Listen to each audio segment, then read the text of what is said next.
Assalamualaikum warahmatullahi wabarakatuh, sahabat maupun rekan tani sekalian. Bersama saya kembali Budi Harto di channel Panduan Budidaya Tanaman. Dan pada video kali ini kita akan membahas tentang bagaimana teknis untuk memilih benih ataupun bibit jagung, terutama sekali jagung hibrida yang sudah kita beli dari toko pertanian untuk kita jadikan sebagai benih yang kita tanam di lahan budidaya kita. Dan yang perlu kita pahami bahwa dalam teknis memilih benih ataupun biji jagung hibrida yang akan kita tanam, nanti setelah membuka bungkus kemasan dari benih tersebut, kiranya dilihat dulu baik itu label, terutama masa kadaluarsa, kemudian perlakuan pestisida sebagai pelapis benih tersebut, karena nanti ada yang berwarna biru dan ada yang berwarna merah, di mana yang berwarna biru itu lebih cenderung dilapisi oleh insektisida, sedangkan yang berwarna merah itu lebih cenderung dilapisi oleh fungisida. Maka apabila kita ingin menanam jagung di lahan-lahan yang endemik penyakit seperti bule, jamur, hawat daun dan sebagainya, kita harusnya memilih benih-benih jagung yang sudah ditreatment dengan fungisida, yaitu yang cenderung berwarna merah jambu. Namun apabila lahan budidaya yang akan kita tanami jagung endemik dengan hama, terutama sekali hama lalat bibit, kemudian orong-orong, jangkrik, ya kita bisa memilih benih jagung yang sudah ditreatment dengan insektisida yang bisa dicirikan dengan warnanya yang biru, karena biasanya warna bibit yang biru adalah hasil dari treatment dengan menggunakan insektisida. Jadi dari jenis warna kita bisa menentukan dan menyesuaikan dengan lahan budidaya kita apa yang endemik dan sering terjadi yang menjadi faktor pembatas terutama dari gangguan OPT ataupun hama dan penyakit. Kemudian apabila kita mau jeli dan telaten untuk memilih benih-benih jagung yang akan kita tanam, maka saya sarankan untuk kita pilih benih tersebut berdasarkan bentuk dan ukurannya. Mengingat benih ataupun biji jagung yang terdapat di kemasan itu tidak semuanya seragam secara ukuran maupun bentuk dari bijinya. Dan disinilah kita butuh kejelian dan ketelatenan untuk memilih dan memilah biji-biji jagung yang kita jadikan bibit dari kemasan yang sudah kita beli di toko, yaitu dengan cara memilih bentuk dan ukuran biji yang kita anggap sama. Kemudian kita kelompok-kelompokkan sendiri sesuai bentuk dan ukurannya. Namun yang paling sederhana untuk bisa kita buat pemilihannya itu menjadi lebih selektif dan lebih baik, nanti sahabat dan rekan tani bisa memilih biji-biji jagung yang letak tumbuhnya itu di tengah. Artinya yang tidak tumbuh di ujung maupun di pangkal jagung. Dan biji-biji tersebut nanti bisa kita lihat dari bentuk serta ukurannya.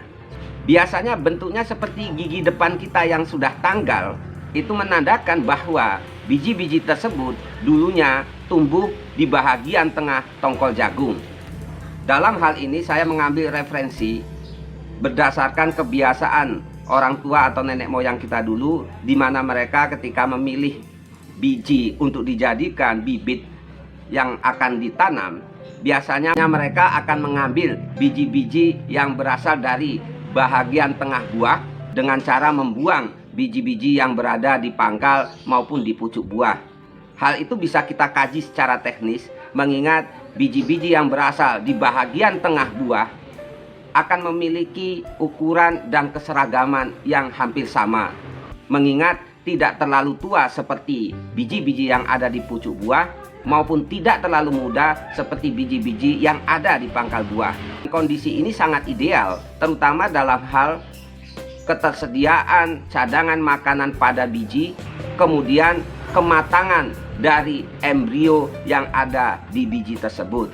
Dengan melakukan teknis pemilihan dan seleksi biji seperti ini, insya Allah nanti tanaman yang kita tanam akan lebih seragam dalam pertumbuhan dan perkembangannya, karena adanya keseragaman bentuk, ukuran, serta kualitas embrio yang ada di dalam biji tersebut. Namun yang menjadi pertanyaan, bahwa dalam satu kemasan atau wadah benih jagung yang kita beli di toko tadi tidaklah semua seperti yang saya gambarkan, melainkan ada juga sebahagian yang berasal dari bagian pangkal maupun pucuk tongkol jagung. Namun yang menjadi pertanyaan, bukankah dalam satu kemasan ataupun wadah benih jagung hibrida tadi tidak semuanya seperti yang sudah saya gambarkan? Karena dipastikan juga akan terikut biji-biji yang berasal dari pangkal maupun pucuk tongkol jagung. Tapi bukan berarti sisa dari biji yang sudah kita seleksi tadi kita buang, melainkan kita kelompokkan tersendiri dan kemudian kita tanamkan pada petakan ataupun hamparan lahan yang berbeda daripada kelompok biji-biji yang sudah kita seleksi tadi. Hanya saja untuk biji-biji yang berasal dari pangkal ataupun pucuk tongkol jagung yang biasanya bisa ditandai dengan bentuk dan ukurannya yang lebih kecil, namun bentuknya tidak simetris dan lebih cenderung bulat atau segitiga, itu kita kelompokkan sendiri, kemudian kita tanam di petakan atau hamparan lahan yang berbeda dengan bibit yang sudah kita seleksi tadi. Hanya saja bibit-bibit yang kita anggap berasal dari pangkal dan pucuk tongkol jagung tadi kita tanam dengan cara dimasukkan 2 biji per lubang, sedangkan biji-biji yang berasal dari bahagian tengah tongkol jagung kita tanam di petakan yang lain dengan jumlah 1 biji per lubang tanam. Hal ini kita lakukan apabila biji-biji yang berasal dari bagian pangkal maupun ujung tongkol jagung tadi terjadi ketidaknormalan dalam tumbuh kembangnya, maka bisa digantikan dengan biji yang lainnya yang sudah kita tanamkan dengan jumlah 2 biji per lubang tadi, sehingga jumlah populasi tanaman akan tetap stabil. Dan andai pun kedua biji tersebut bisa tumbuh dengan normal, akan memberikan keuntungan jumlah populasi persatuan luas. Jadi sahabat dan rekan tani sekalian, kadangkala hal-hal yang kita anggap sepele yang mungkin menjadi warisan nenek moyang kita, sedangkan kita sendiri sudah berpikiran maju ke depan, sehingga kita mengabaikan hal-hal yang harusnya menjadi warisan terbaik bagi kita dalam hal berbudidaya tanaman. Maka dari itu ya kita harus bisa memadukan antara ilmu-ilmu modern dengan ilmu-ilmu nenek moyang atau ilmu titen, agar bisa memberikan keberhasilan dan keberkahan dari apa yang kita lakukan, khususnya dalam membudidayakan tanaman. Saya Budi Harto dari Stabat Langkat, Sumatera Utara.